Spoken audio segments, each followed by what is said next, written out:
would it mean if the 49ers lose to the Lions in the NFC Championship? Okay.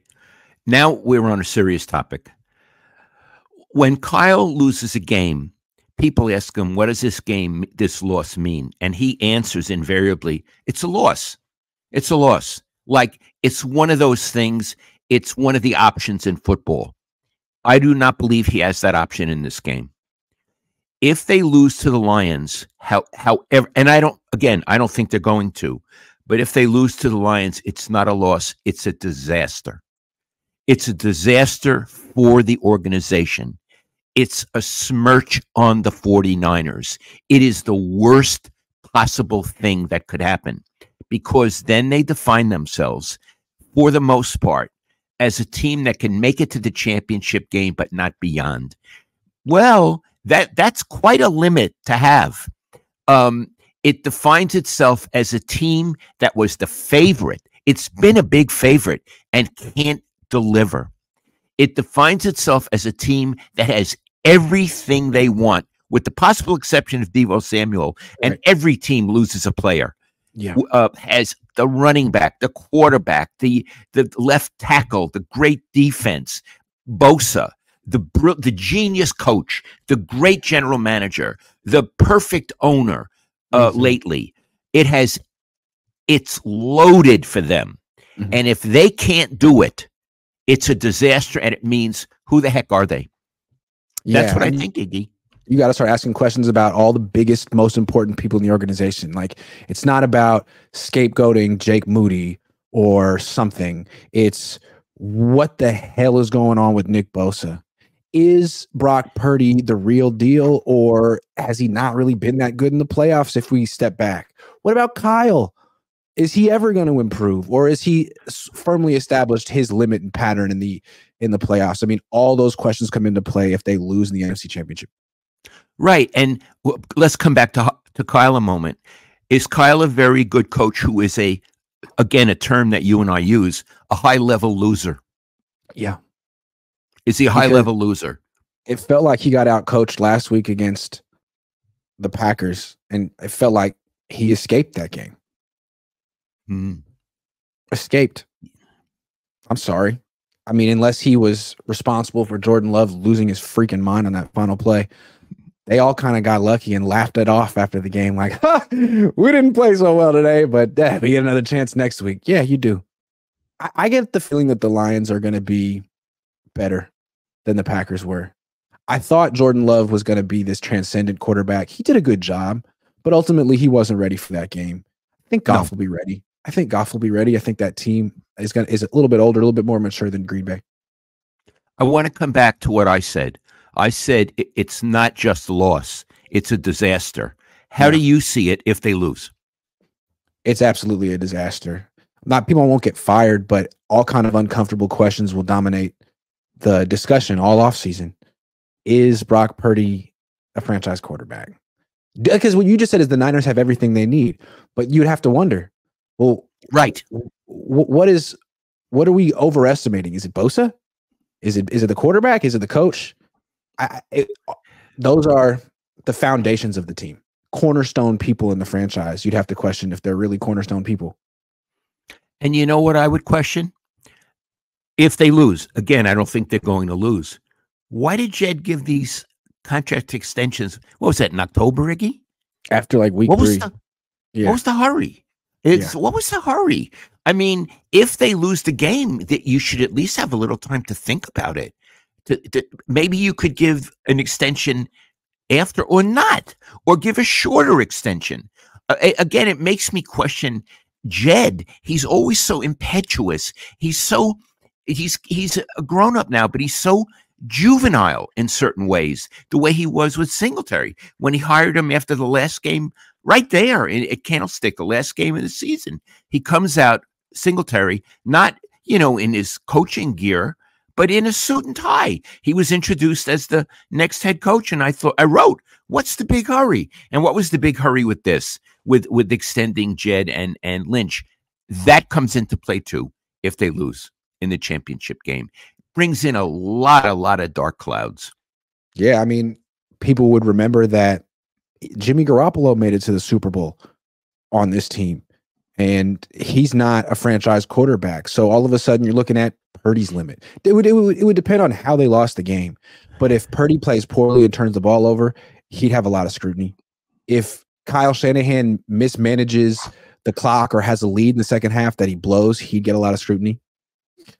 The defensive coordinator is always under the microscope.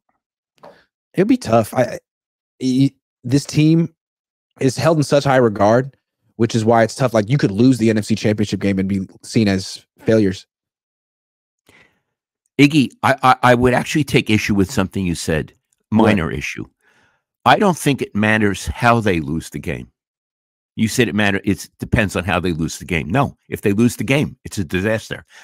If it's a missed field goal, if it's a safety, they're so good. They are not supposed to be in a vulnerable position to lose. They're supposed to win this game.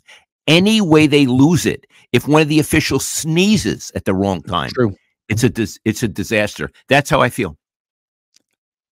It's true. I just feel like the NFL is the kind of league where everyone talks about taking responsibility, but no one does, and everyone's looking to who can we pass the blame off for this one. I agree. You know, if Purdy throws a pick or two, it's going on him. But I think it's important to remember that Kyle Shanahan's responsible for all of this. And if the Niners find a way to lose this game, can't blame Deebo Samuel's injury or the quarterbacks, whatever. This is Kyle's team. He needs to find a way to win this game. He's a 7-point favorite at home. Find a way. Yeah, I'm with you. Kyle needs to win this game. Yeah. Otherwise, we have a lot of questions about him. We do. Right. You know, I wish him all the best, and I do believe he's going to win. But I'm going to say something crazy. I think there's more pressure on him in this game than if he gets into the Super Bowl. Why? Because the AFC teams are tougher. He's already lost to three AFC teams. True. The Ravens beat him. The Ravens, if they have a rematch and it's the Ravens, do you think the people are going to favor the 49ers? The Ravens had their way with them. Yes, they may not. They may not. That's crazy. I saw Josh Dubow posted it. The Niners would be 1.5-point favorites over the Ravens. And I don't know why, Dad. I don't know why. Yeah, but that's not realistic because the Ravens beat them in Santa Clara. Yes. Right? Yes. So that's weird. I think both Kansas City and the Ravens could really give them a game. And either of them has the potential to beat the Niners. Now, the Niners have the potential to beat them. But I'm saying the Lions don't have the potential to beat the Niners. So that loss would be, in my view, worse.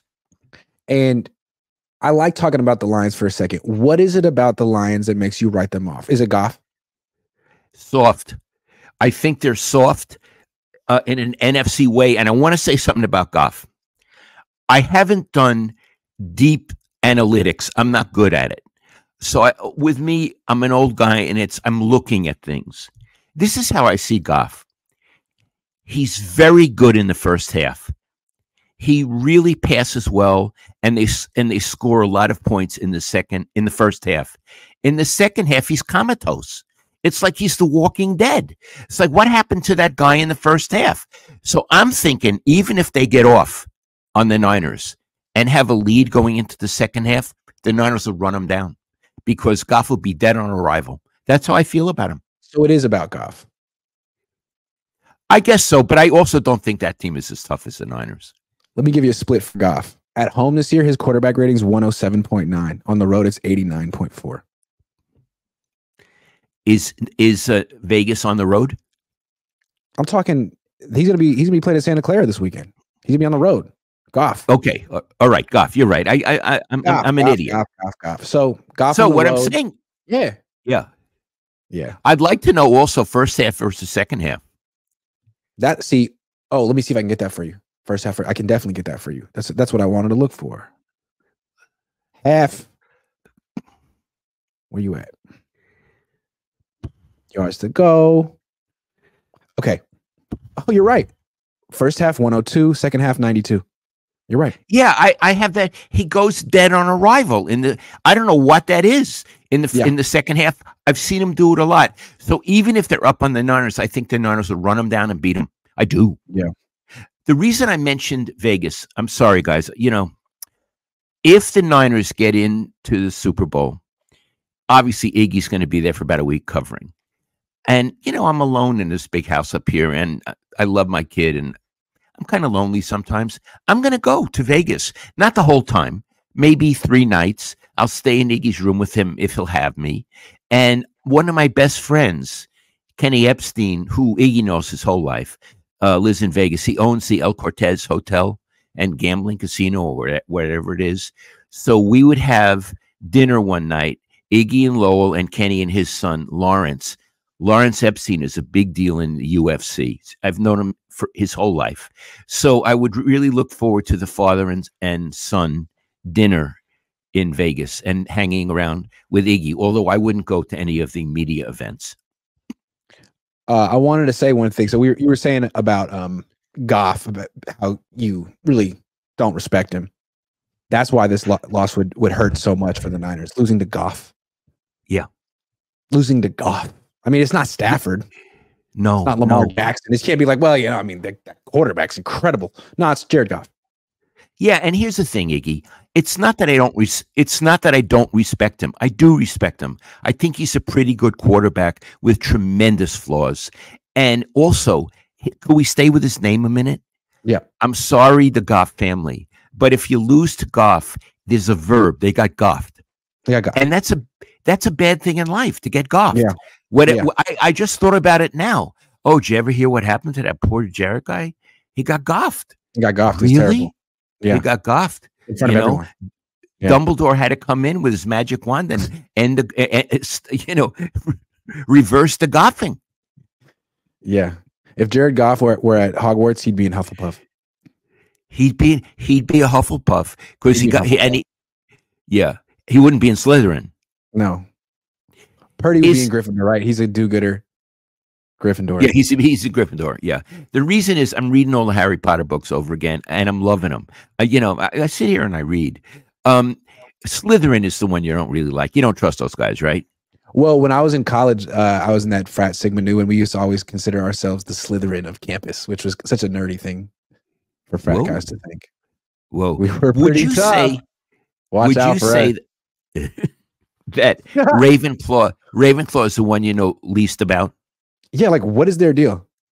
I don't know. Kind of high achievers who have no personality, or I don't know. Yeah, they're nerds. They're academic nerds.